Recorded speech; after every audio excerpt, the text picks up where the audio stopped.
Corey, recommended reads for those doldrum days of the winter, for snowstorms that are sure to come. There's something here on the table for everyone. Yes, there is. So we're going to start with a couple of like my genre favorites, depending on where you fall in line with like, do you like science fiction? Do you like fantasy? And then we'll get to the more general stuff that's for everybody. Okay. So first we got A Head Full of Ghosts by Paul Tremblay. He's a local writer. He lives outside of Boston somewhere. He did a talk here at the library a while ago. And this is a family story. It's possibly a possession story. It's horror, I should say that. It's definitely horror. It's possibly a story about demon possession, or it's a story about a dysfunctional family with a child with mental illnesses that's undiagnosed and like how to deal with that. In the story, there's a family and one of the daughters is acting out and she's the possibly possessed one. That's not a spoiler. And a group from a reality TV show shows up and wants to film them. So it's all about this family being filmed for this as they kind of unravel. So awesome one if you like spooky stuff. Okay. Next up, we got Annihilation by Jeff Vandermeer. This was just made into a movie with Natalie Portman in it. Awesome movie, very different from the book, but it's got the same setting, and the setting's like the coolest part of it, where it's this, the basic premise is there's a section of Florida where it's been kind of cordoned off by this shimmering barrier, is what they say. And everything on the inside of that barrier has reverted to nature. So there are no people there anymore. All the buildings are overcome with vines, and like there's kind of like mutant growth going on, where it's like flowers that are too beautiful or deer that are like too crazy looking. And it's about a group of 4 female scientists who go in and try to figure out what's going on. And they're like the 17th expedition into this shimmering barrier, and none of them have come back. So we learn about what happens in there in this guy. Great book. Next we got What Should Be Wild by Julia Fine. So this is a contemporary fairy tale. It's about a woman who, I mean, you track her from birth to when she's about 25. And everything she touches dies. And then when she touches it again, it comes back to life. So the story starts off with her father studying her, trying to figure out, like, what's going on with my daughter? Because that's an unfortunate circumstance. And her mother dies in childbirth because whatever she touches dies. So it starts off on that note, if you want a nice, shimmery, uplifting beginning.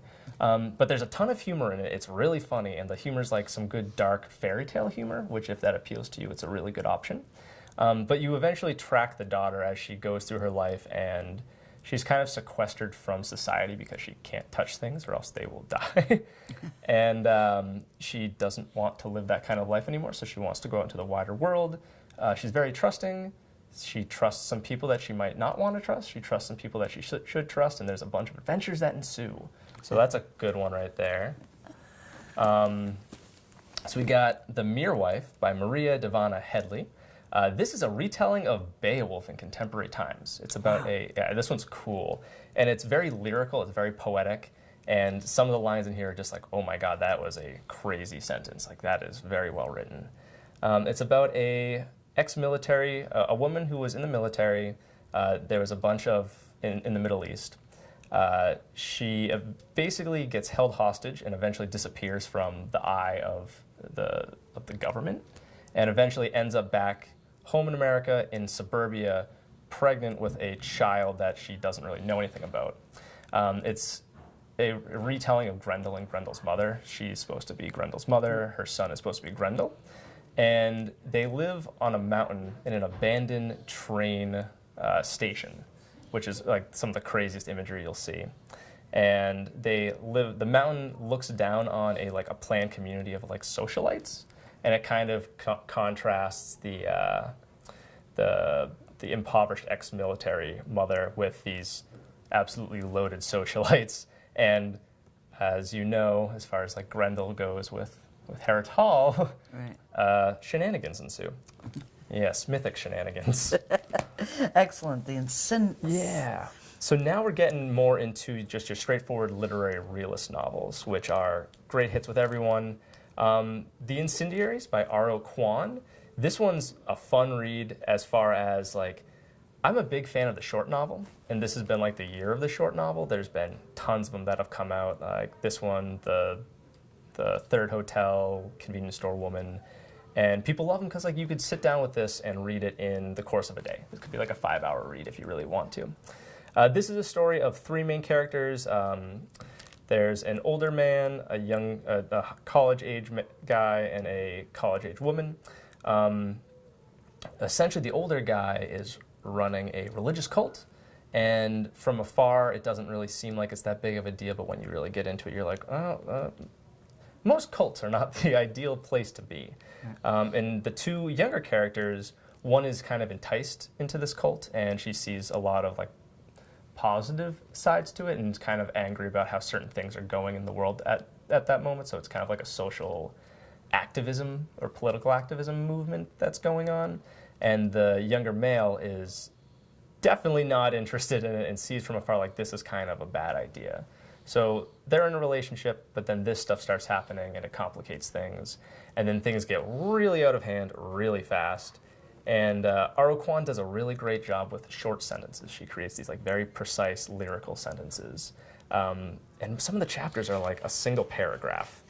I'm going to see if I can find one for you. Haha, there we go. So some of the chapters are a single paragraph, and it'll look like that. And there's a part of me that feels like really great where I'm like, look at this tiny, tiny chapter. I love it. And then I'm done it, I keep moving. Great for speed reading. Excellent. All right. 2 more left. Yes, these are 2 of my favorites. So we got The Ensemble by Aja Gabel. It's about a string quartet that are like some of the most talented in America.